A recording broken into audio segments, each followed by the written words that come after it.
Welcome to the Business Credit and Financing Show.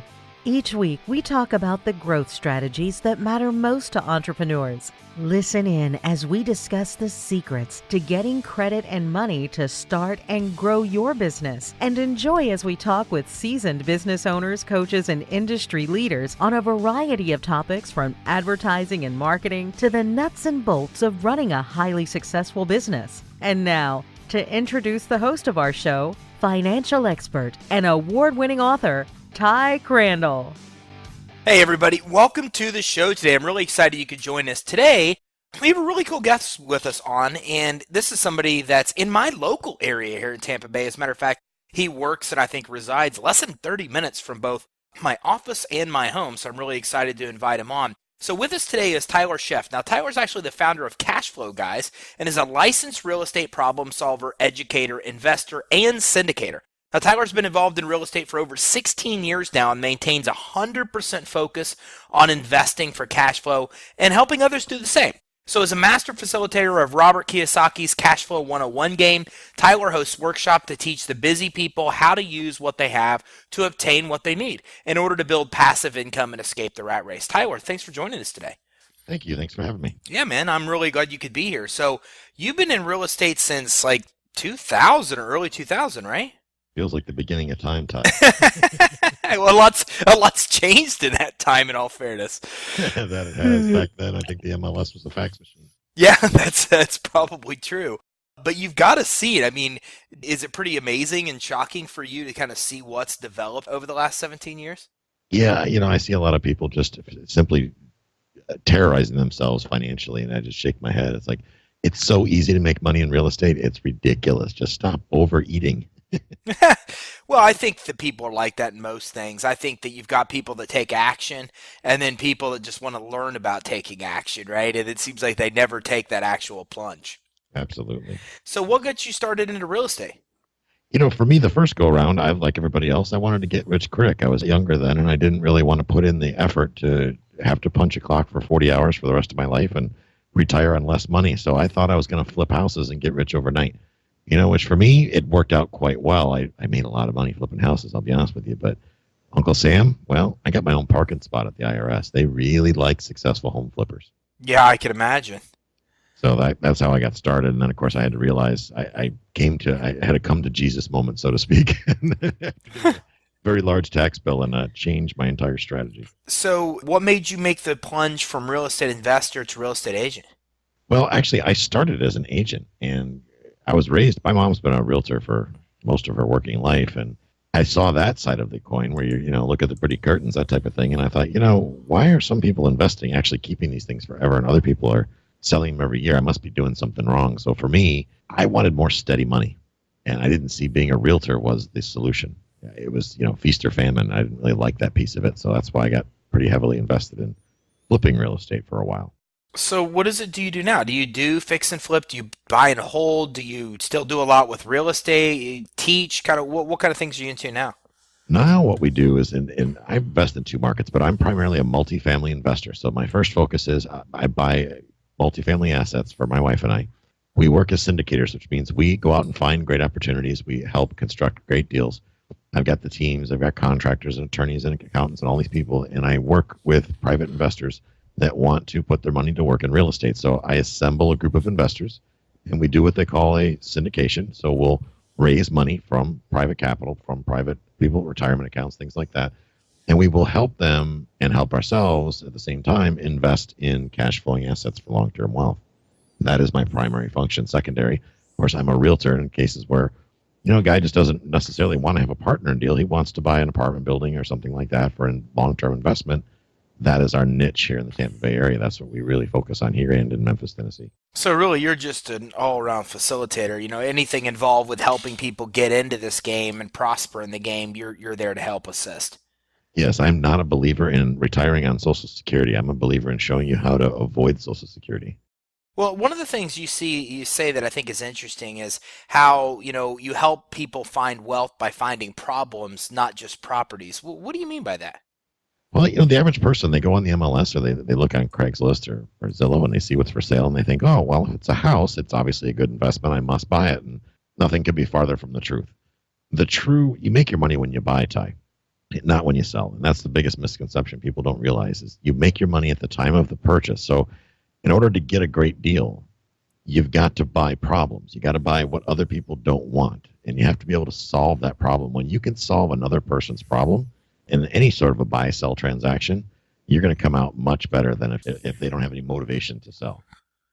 And that's just general, business, purpose, right? I mean, most businesses operate that way, where the bigger problem you could solve, the more successful you typically can stand to be. But I don't think I've ever heard it referenced that way when it comes to buying real estate. It's kind of scary, isn't it, considering all these people are buying real estate, and that's the one major thing that they're all skipping. Yeah, not only are they doing it, but they're teaching on it too. Oh, they absolutely are. And think about real estate auctions. I think to myself, who really wins an auction? Is it the person who paid the most, or is it the person who lost the bid? That's an interesting way of looking at it. And down here in Florida, it's probably the person that lost the bid because, I mean, people, it seems like, these foreign investors are way overpaying for properties down here, at least from what I see from outside looking in. Absolutely. And people have the mindset, they feel lucky that a seller let them buy a property. And I think to myself, boy, is that a recipe for disaster. Yeah, so what you're describing is, you're coming in and basically, what do you mean by fixing somebody's problem? You mean, getting rid of a property they're not able to sell, or a property that has all kinds of issues that they know they can't get the value of, that you're able to save and do things with? What do you, give me some more specifics if you don't mind.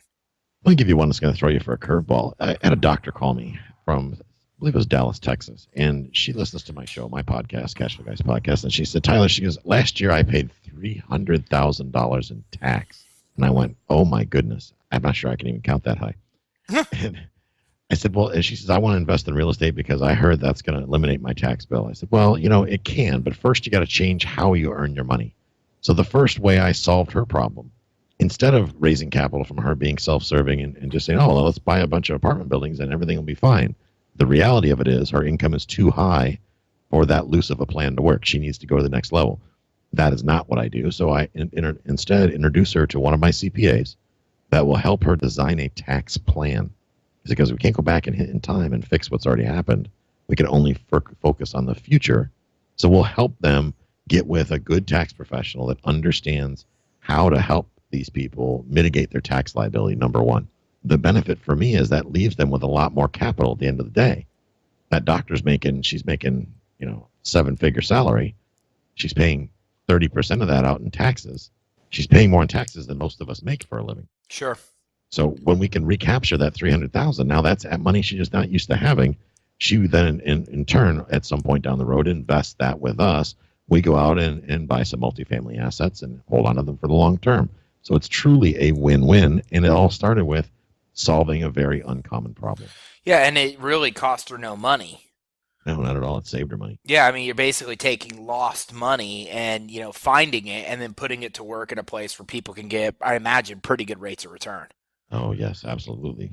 So rates of return. Where do you find are the best places to find properties? Because to me, that seems one of the biggest hurdles is, especially in Florida, there's so much foreign money trying to come in here to buy properties that, I'm not in the game, but from a lot of people that I have that are friends and people that I know that are, say it's really tough to find properties. So what do you find is the best path forward to be able to find the right deal? Well, for us is instead of looking for the property, to go back to your original question, it kind of ties in. It's like, solving problems. We're looking for the problem. So one of the first things we're going to do is we've got people out in the street listening for multifamily apartment buildings where there's a lot of evictions, for example. We've got people in the street that go out and comb over tax or court records, eviction records. Let's see, is 123 Anywhere Street suddenly has a whole bunch of evictions. Why is that? Or management just changed over at place on Dale Mabry, and that's 30 units. And they just changed managers. Why did they change managers? Are they in some sort of trouble? What's going on? At that point, that tells us that something is going on there. There's a change. Something is shifting. Let's figure out what that is and see if we can come in and help. Hey, Mr. Apartment Building Owner, I buy apartment buildings, in case you wondered. I'm also a licensed agent here in Florida. If you decide you want to make a change, maybe take on some investment capital or exchange this building for another one or something like that, let me know. Either I would take it on myself or I've got buyers in my pool that will do it for us. That is one of the most effective ways that we get deals off market, is looking in those places where nobody else is looking. We're looking in places where, Eviction court, like I said, property taxes are pretty common. They're getting behind on property taxes. But the city of Tampa, for example, we found a deal recently. City of Tampa, this place had 67 calls to the police department. This one address. I didn't realize, but in the city of Tampa, you can pull a report that shows the most active addresses for police calls. Oh, that's interesting. I didn't know that either. Oh, yeah. So we realized that, then there's a problem at these properties. Let's go see what the problem is. So we sent somebody out there to figure out what the problem is, come up with a solution. It turned out that we wound up buying the building from the owner, so it worked out real well. Wow, that's interesting. So it really is the epitome of finding problems. You're finding not maybe properties in some form of distress or indicators that they may be, and then reaching out to those where you're finding the best success of response. Absolutely correct. So do you think that there's still properties on the MLS? Do you guys still, fish there? Oh, yes. It's one of the best fishing places in the world. You know why that is? Because nobody else is really looking there. Investors aren't looking on the MLS. Every guru in town has taught them that there are no deals on the MLS. I love it when they say that. I just shake my head and go, you're absolutely right. There are no deals on the MLS. I'm one of those guys too. I'm spreading rumors because I believe that too. I've kind of been led to believe that, the MLS is where, the way to get these properties is the listings that aren't out there yet, the connections you have with the real estate agents that know something's going to hit market. That's what I've kind of been led to believe too. And I've kind of been led to believe that what's on MLS is kind of already overpriced. That's the reason investors haven't originally jumped into it to begin with. Well, here's the thing. And this is the beauty of the niche in multifamily. And most people think that, and I think that's great, as we talked about. But here's the thing. Multifamily real estate is kind of a strange bird. It's not common. It's not a single-family house, so people don't understand it. That said, the commercial agents usually only want to deal with the large multifamily. It better be 7-8 figures before you get a commercial agent's attention. The residential agents, they don't understand anything past one address, one tenant, single-family houses. So there's this in the middle of the 2 to 50 unit properties, nobody's really servicing that client. So what happens is, you've got a small building, let's say you've got a 4, 6, 8-plex, something like that. You call a commercial real estate firm, they'll put you on hold and they'll be like, yeah, well, we'll get to you. And, it's secondary to them. There's not enough money in it for them, which is fine, whatever. The residential agent will take the listing basically because it's their neighbor's property. They don't really know what they're doing as far as pricing them, so they kind of guess, and I've proven this theory time and time again. So what happens is they're grossly overpriced or grossly underpriced. Here's what I've learned, though, Ty, that people overlook. Never in history have I ever seen a property that was advertised with a price that would make me buy it just like it is. I don't care if it's by owner, off market, pitched at a real estate meeting, or what it was. Nobody their asking price is never going to work. We all know that. So the MLS really is a form of marketing. It's no different than Craigslist. It's just they try to spell things a little more correctly on the MLS. That's all. That's interesting. So I like that. There's this void between residential agents that just work with one unit properties and commercial, real estate agents that work with large properties. And there's this stuff in between that's probably $250,000 to $1 million that kind of seems to be a sweet spot that just there's really nobody residential or commercial in. And that kind of seems to be what you found to be the target market. Absolutely. And I can even give you a brief example of that if we have time. Yeah, we've got plenty of time. All right, good. This fourplex that I bought, and I still live here to this day. I bought this place 2 years ago with a VA mortgage. It was on the MLS for a year, okay? The seller happened to also be the listing agent, who's a very experienced investor. I picked up the phone and I called her and started a dialogue and found out the reason why she was selling, and this is something that most people never bothered to ask, the reason why they were selling is they had already bought a place all the way down in Tierra Verde, and it was too far, which for those outside of Tampa Bay, it's quite a drive. It's about an hour and a half drive down the southern end of the county.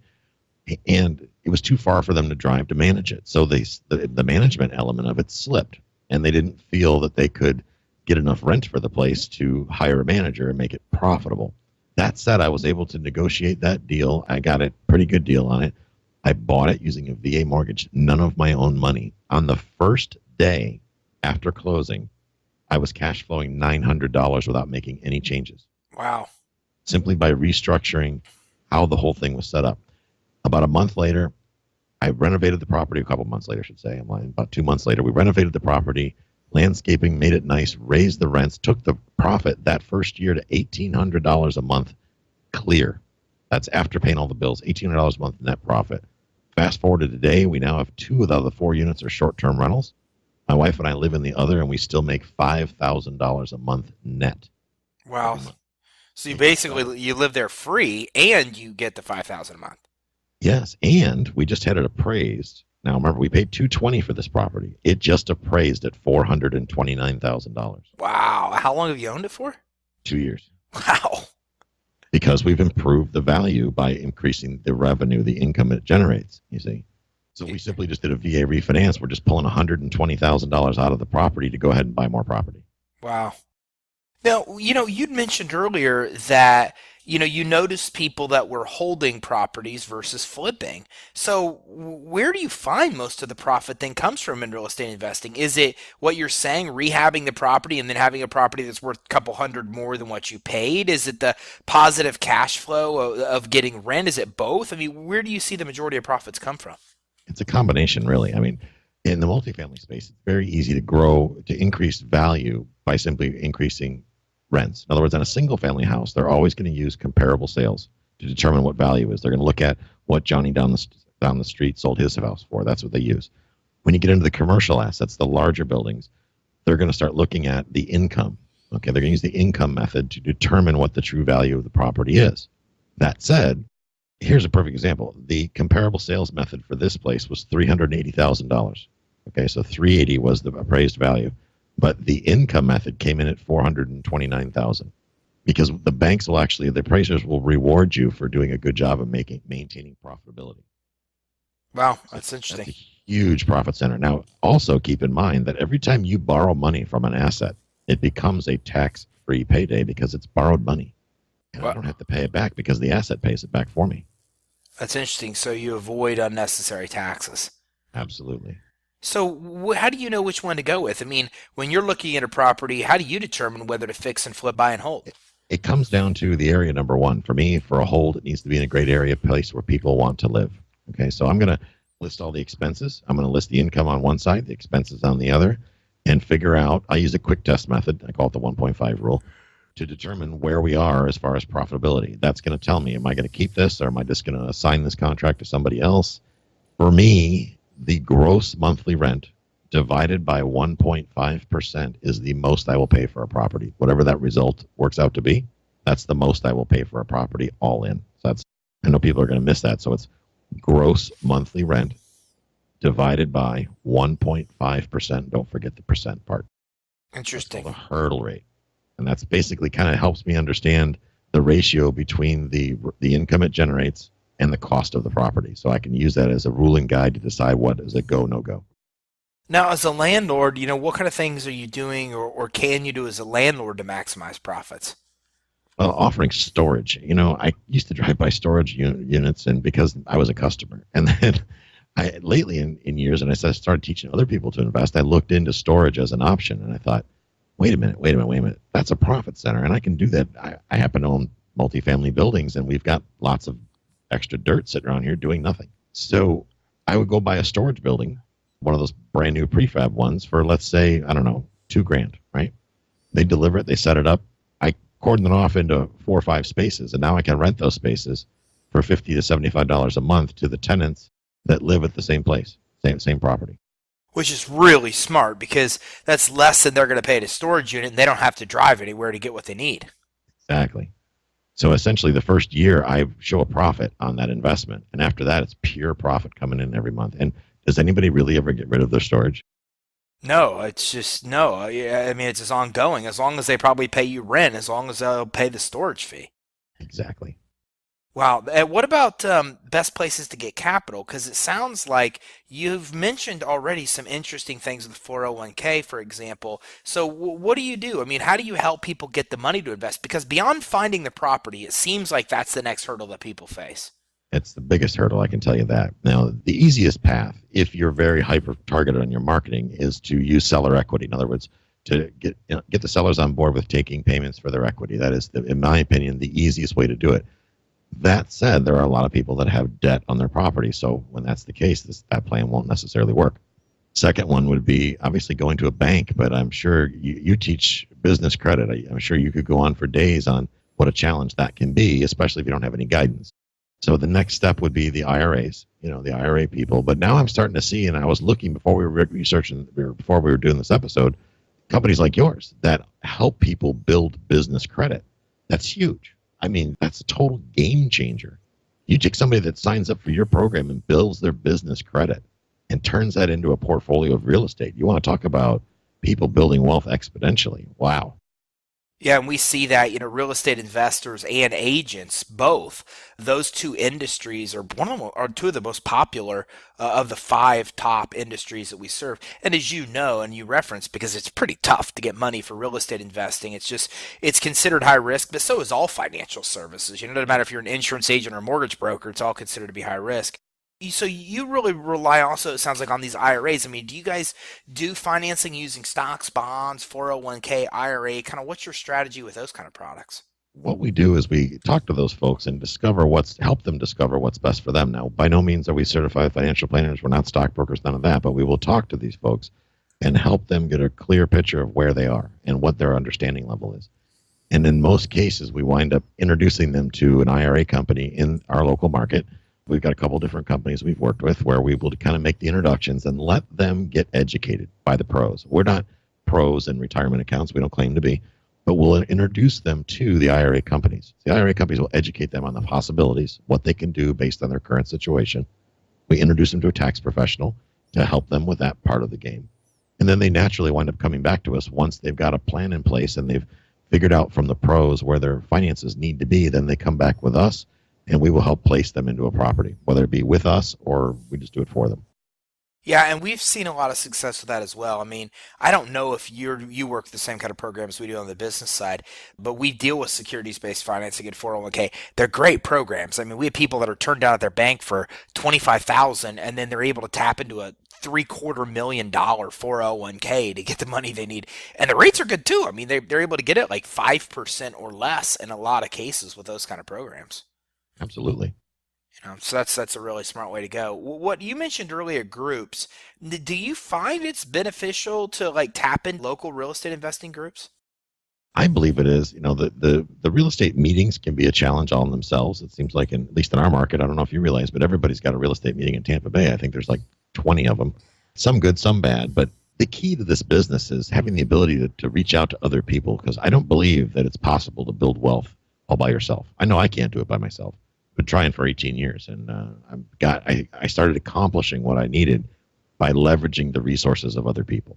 For example, if I need business credit, I'm going to call your company and get the education that I need to get my business credit in line if that was the case. You're going to need your ancillary people. You're going to need your money partners, maybe your IRA lenders, your realtors, your attorneys. All these things come from these type of meetings, meeting people out. So the foundation of a team, it sounds like, is what you're saying is really critical. The groups help facilitate the ability to do so. Correct. Absolutely correct. So do you find that people are able, because, I've had friends that are interested in getting into real estate investing. They go to these real estate investor groups and they seem surprised, and I'm surprised to hear, I don't know if it's real or not, that there's people that go to these groups that are just investors and they want to back people financially that do the work of finding the property and flipping the property, even if they don't have experience, which seems odd. Is there any reality to that, or as they dive in deeper, is there more layers of the onion per se that they'll peel back? Well, there is, but there is a lot of truth to what you're saying. There's a lot of people. I know a lot of hard money lenders and things like that are looking. People are always looking for a place to park their capital. So they will go to these meetings purely to try to be a fly on the wall to figure out who's a player, who's doing something out there that might interest them. That's very, very common. That said, there are also what I like to think of as the predatory lenders. You got some of these hard money lenders that are out there. They're looking for new people. They're specifically looking for newbies that are out there so they can get them on board with some of these lending programs. And then what happens is they can't come through. If the borrower can't follow through, this person then winds up with the asset. So I won't speculate beyond that, but it just doesn't sound very forthcoming and doing things to me. Well, we've seen some of those too, and I don't know if they are predatory or not. I don't have enough experience with it. but they charge 8 to 18%. They're hard money lenders, and they're basically giving somebody 6 month terms to be able to, 6 month term where you got to buy, rehab the property, and get out of the property within 6 months. Is that similar to what you're talking about? It is very similar. In addition to that, though, they'll also hit them for, like, for example, they'll put liens against their automobiles, their primary residences, things like this. They'll record notes against these other assets. So they're over collateralizing, so to speak. If we're talking about they're loaning 60 cents on the dollar, so on a $100,000 house, they're putting up 60,000. The hard money lender. They're getting a note for 60 grand on the house we're talking about. They're getting another note for 50,000 on the guy's primary residence. They're getting the title to his car. It's like, okay, at some point it becomes too much. Sure. Yeah, and what I've seen them do is they want to see a big chunk of change in an escrow account. I've never seen the liens on collateral, but I've seen them want like 30, 40, 50 grand in an escrow account beyond the security of the property. Either way, it's what you're describing. They're over collateralizing what they're basically giving. Absolutely. So, are Absolutely. there any legitimate lenders that are in that kind of area? There's tons of legitimate lenders. But the problem is that where we fail as real estate investors is that the industry does not do a good enough job of educating people on financial intelligence. See, they teach you all the fancy stuff on how to talk to sellers and how to flip a house and how to do this and, make things look pretty and double your money, but they never teach people about good debt versus bad debt. They don't teach them how to obtain good quality financing, like, for example, building your credit over time. Because I'm a believer that anybody can fix their credit over time. You don't have to have it exist in bad credit forever. It can be corrected. You can build business credit. There's all these different things that you can do to better Right. your position, but they do take work. Right, absolutely. And I think, we talk to clients about the same thing. It's a short and long term. There's money you can get now, but if you don't build your business credit, worry about your consumer credit, you're never going to get the most amount of money at the best terms. That's correct. But unfortunately, we just kind of live in this instant gratification society where some people just want the easy route and they don't want to take the commitment they should to fix the consumer credit and to build commercial credit to do those type of things as they should. Absolutely. And the difference really between a good deal and a bad deal is how you pay for it. That's really what it comes down to. Well, it makes sense because, if you're paying 8 to 18% on the money you're borrowing, then you got to look at what kind of margin you're going to have. That eats a lot of your margin up, I would imagine. It absolutely does. So you also mentioned a team, and going and using some of these investing groups to build a team. What kind of people are on a typical team of somebody that's investing in real estate? For me, it starts with legal and tax because those are the two things that are I call it my get out of jail free card, so to speak. They'll keep you out of trouble. If you got a good attorney and a good tax professional, it'll keep you out of hot water with the IRS. It'll keep you compliant with local laws and things like that. So I think those are the two most important roles to fill first. From there, contractors, well, that's where the attorney comes in sometimes. So finding a couple good contractors that you can rely on. I'm a believer in the general contractor versus hiring a bunch of subcontractors trying to do it all yourself. Pay a little extra, you get what you pay for type of thing. After that, it comes down to your money partners. It's good to have more than one because situations change, people change, deals change, and you got to be able to respond to those changes. And then it goes on to your ancillary trades, the after the fact. Like, let's say, for example, I'm a big believer in property management. I won't manage my own properties. I prefer to hire somebody else. So my manager has a full team behind him to take care of anything that would go wrong with my properties. See, that way Tyler doesn't get that phone call in the middle of the night saying, my toilet's backed up. I could say in 18 years, that's never happened. So, would you have these guys all meet together at any point in time? I mean, do you have any kind of meetings or events that you think that the team should regularly be part of? Not usually. What I will do is I didn't do it last year. I don't remember why we didn't, but usually we'll have a Christmas party and we'll get people in the local market together and have a Christmas party, have some dinner or whatever. But besides that, there's really no reason for people to meet because people misunderstand the word team. A lot of people think, first of all, oh my God, I have to pay somebody to be on my team. Well, no, you don't. You don't have to pay them until you need them, first of all. So I can build a huge team for free. And then when I need them, hopefully the deal will be able to support paying them. That's kind of how we structure it. So really no need to meet. I mean, in today's world, I've got attorneys across the country. One of my tax people I have a tax attorney that's out in Utah. We talk by Zoom and Skype and things like that. So you don't really need proximity like we used to. Yeah, we use Google Hangouts, and we're starting to use Slack more now too, which Slack is pretty amazing. So you're right; it's so easy to manage a virtual team, easier than it's ever been before. Absolutely. So you've really done an amazing job of building, your personal brand too as a teacher and an educator in this space. What's some insight there? I mean, how have you been able to kind of grow the way you have from agent to investor to now educator? For me, it was remaining authentic. And I realized that there's a lot more I don't know than as compared to what I do know. And I decided early on that I was never going to be one of those plastic people, those fake people. I make a lot of mistakes. I don't have all the answers, and I'm certainly not the smartest guy in the room.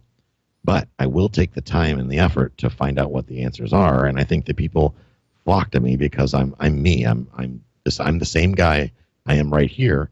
If we were having a beer down at the local bar or whatever, my podcast has been huge as far as getting the word out there because I get to interview people like you. You do the business credit and you teach people, and I surround myself with the right people. And by doing that, by having that network of people that are smarter than I am, that are more qualified than I am, it makes me better. It makes me a better individual. Yeah, that's amazing, and we appreciate that because, like we talked about earlier, there's so many people out there that are teaching and educating, and they're not talking about even a fraction of the principles that we've went over just in the last half hour or so. No, no. Well, what do you think are some of the best secrets that you've learned along the way when it comes to buying properties to get the best deal when it comes to buying properties? Because you say that's really where the money is made. Yeah, I think that one of the biggest secrets is you have to convince yourself of your own criteria first and always stick to that. That is the number one reason people lose money is I'm not going to put down property management when I'm doing this cash flow analysis because I'm going to self-manage. Wrong. You put down the management anyway because you can get sick, you can fall down the stairs, gosh forbid you get in a car accident, all different things that could happen that would prevent you from being able to do that job. And we don't work for free. We never work for free. Another big mistake people make is, I'm going to paint the house myself, so we're going to knock that off the cost of the rehab. I can give you the same answer, the exact same answer. Everything comes with a cost. It's either cost in dollars or cost in lost opportunity. So never lose sight of that. That would be my number one tip is always do the math, all the math, not just the math that sounds comfortable. What about selling properties? What's some of your best advice and secrets you've learned along when it comes to actually selling properties? Keep in mind, I'm a licensed real estate agent in the state of Florida, and I don't think it makes any sense to ever sell a property unless the property has bad debt on it. Otherwise, you can almost always find someone else to pay to occupy that space. I don't care if it's commercial, residential, doesn't matter. There is profit in almost every property in the state of Florida if you structure it properly. So I'm not an advocate of selling property. Do you use Fannie and Freddie loans a lot, or do you advise? Because it seems like I don't know. I've been out of the mortgage space for quite some time, but you could still get like 5, 6, 7 loans using Fannie and Freddie. I think is that still right? It's up to 10 is where Wow. it's at right now. Okay. That's one of the things I've been teaching is house hacking, and especially for the younger guys and girls, the millennials. They don't want to stay put. And that's one of the reasons they don't want to buy a property. Well, good. You don't have to, but let's get you wealthy in the process. So you go find a duplex. We'll sell you a duplex. FHA finance it, put 3.5% down. That's chump change, right? That's $3,500 on the average duplex in this market. So go put $3,500 in. We'll probably even get you grant money to make that a zero. Buy the property, live in it for 12 months, move out. We'll go get you another one. That first one is going to put $500, $600, $700 a month in your pocket once you move out. So how many times do you have to do that, making $500, $600, $700 a month before you've essentially escaped the rat race? Sure. Not hard. Yeah, or basically, if nothing else, covered the fact that you can live wherever you want to live for free. Absolutely. What are some things that you think people commonly overlook when it comes to rehabbing and flipping properties? Even though it Well, doesn't sound like that's really your thing.